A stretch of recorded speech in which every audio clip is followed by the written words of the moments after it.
Greetings everyone. In this short video presentation, I will be discussing the topic of the solar plexus chakra and our personality defenses. The solar plexus is the chakra located in our stomach or navel area, and it's the chakra that has the most to do with our personal power, how we assert ourselves, how we relate to life and the world around us. With the solar plexus chakra, we want to have a balance of our energy there, where we feel confident, where we can trust life, where we can digest and process our life experience without feeling overwhelmed or oppressed, and also where we are secure enough in our own power that we don't feel compelled to abuse our power over others. There are basically two different extremes of how the energy in the solar plexus becomes imbalanced. One extreme is when the energy there is suppressed or weak, where a person is too submissive, where they allow themselves to be manipulated, to be abused in some way by others. And the other extreme is where a person has an excess of energy projected through the solar plexus, and they're actually trying to over-assert their power, to impose it on others in a way that's violating the rights or sovereignty of others. So that person would have a preoccupation with power or control over others. So those would be sort of the light side and dark side extremes of how power is expressed in the solar plexus. With that basic understanding, we can explore how this plays out in different basic personality types. In some of my other videos, I've discussed the psychopathic personality type, which also overlaps with sociopathic or narcissistic personality types. Basically, those who are over-focused on their own wants and needs and inadequately considering the rights or well-being of others. So they're lacking empathy or compassion for others and just focused on meeting their own needs or gratification. Another personality type that is significantly related to imbalances at the solar plexus would be a dependent personality. That's a person who lacks their own self-confidence, their own inner security, and they have this attachment or need to having another person there validating them. These different types of personality defenses tend to develop based upon our early experiences, things that we respond to when we're a child. Those patterns may also relate to similar patterns that developed in other lifetimes and other incarnations. Therefore, we are not coming into our current lifetime necessarily with what you could think of as a blank slate. So we already have some tendencies that our soul has been developing in other incarnations that can be expressed and played out in the current incarnation. Our soul is seeking to explore these different archetypes, these different polarities, so it can have a broader understanding, a greater awareness of its own innate potential, of its own creative power.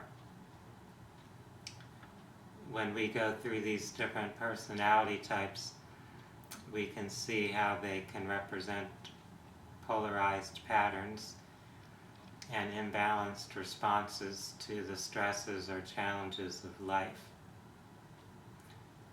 When someone goes through experiences as a child where they perceive, at least subjectively, that they are being oppressed or abused, that they are powerless, they lack control over the environment they're living in, they may respond to that in more than one way. One way is to attempt to be over considerate or over compliant toward others in the hopes of receiving what they want. So they may feel that if they're very attentive to what their parents or teachers demand, then they'll receive some type of positive feedback. So that person would tend to develop this submissive pattern where they try to do whatever other people expect of them in hopes of receiving some form of reward or approval. So that person would appear as a people pleaser. They feel if they're kind enough, if they're industrious enough, if they work hard enough, that they'll receive some positive feedback or reward.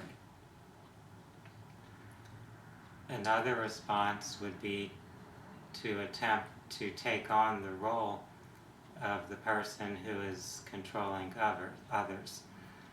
So the child who is being overpowered and manipulated by the parents may then start to act like a bully at school, seeking to gain that sense of empowerment by exerting their power over others. And this is where those narcissistic and psychopathic or sociopathic traits often develop. The person has that strong desire to feel empowered as a result of having felt disempowered. As parents, it's important to help a child develop a more balanced sense of power, where the child has a sense that they're being listened to, that they're being considered in whatever is happening or occurring within the family environment. Some children have more of an innate desire to assert themselves than others. So parents need to be conscious of the innate temperament of the children that they're raising. Not every child is exactly alike, and to really help a child, to help them find more of a balance, it's important to be aware of their own natural proclivities, their natural temperament or inclination. When you sense what a child's strengths and weaknesses are, you can provide the support and guidance that helps them find more balance, where they're able to use their strengths and they're able to iron out or overcome whatever weaknesses may be present, so that they function in a more balanced way. Obviously, this is not something that's very simple or easy. It's an ongoing process of learning, of becoming more attuned and aware of what will be most helpful or beneficial for that child. Looking at our society as a whole, there is a tendency for children's power to be suppressed. Typically, children are taught to not talk back, to not challenge authority, whether it's the parents or teachers or other people in positions of authority. And if that message is being over-repeated, if a child is constantly hearing that and constantly being disallowed from expressing what that child feels is a valid self-expression, then that child will tend to overreact through one personality defense or another. We also see this happening in our adult lives, where different organizations or institutions that we're a part of discourage people from expressing their authentic truth, from asserting who they are as an individual.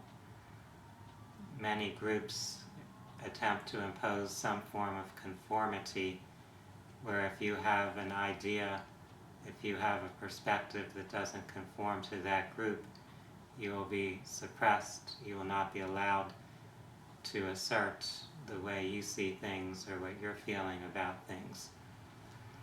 This will also tend to affect the throat chakra.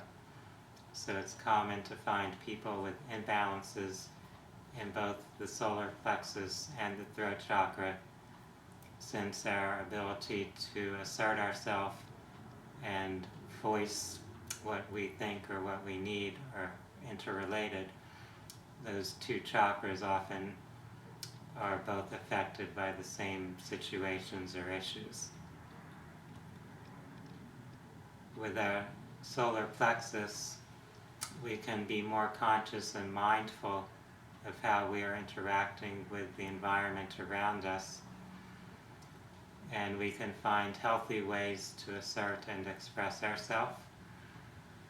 We don't want to assault or attack others as we're expressing who we are, but we do want to feel empowered to speak or stand up for ourselves, to not let ourselves be abused, to not allow our rights to be trampled upon. With the solar plexus chakra, it can be helpful to breathe deeply into that area to bring more energy or power there, and also to release any excess energy that's been built up or trapped in that energy center. If we're feeling stressed out about a situation where we feel disempowered, where we feel we don't have control, our energy may get built up and stuck there, and we may need to find some alternate way of expressing or releasing that energy if the particular environment that's involved isn't really allowing us to express or be who we truly are. With the different personality defenses that I've mentioned, those that fall on the dependent end of the spectrum and those that fall on the narcissistic or psychopathic end of the spectrum, we can observe these patterns within ourselves and others and seek to promote a more healthy balance. A balance where everyone is able to be who they are without having a need to over-cater to others or a need to over-control others. These are the key or core issues that are present with the solar plexus chakra. We may use the affirmation, I am centered in my own power. I use this power to benefit myself and others. I respect the power of myself and others and seek to promote balance and harmony wherever possible.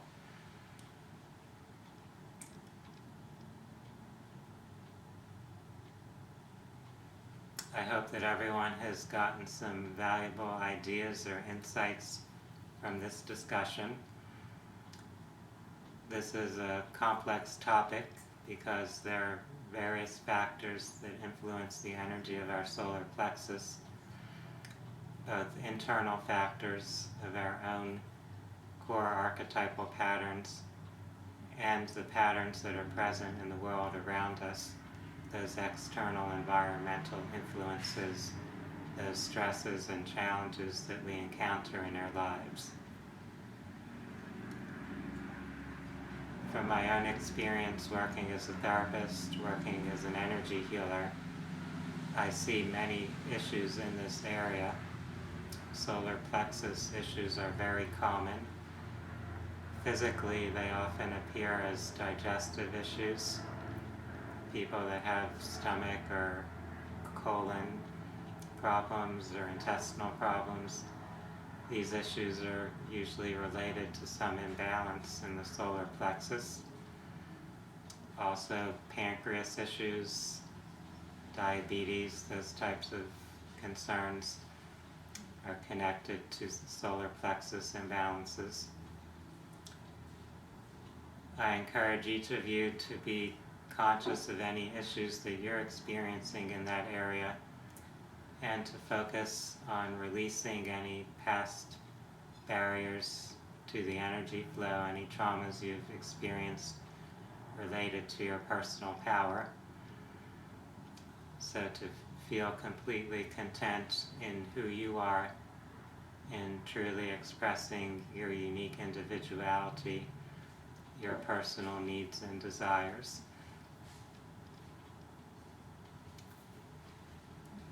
For those looking to explore more about the topic of personal growth and spiritual development, I invite you to visit my website at www.phinsights.com. That's PHINSIGHTS.com. I thank you for your time watching this. I wish everyone a good day. Namaste.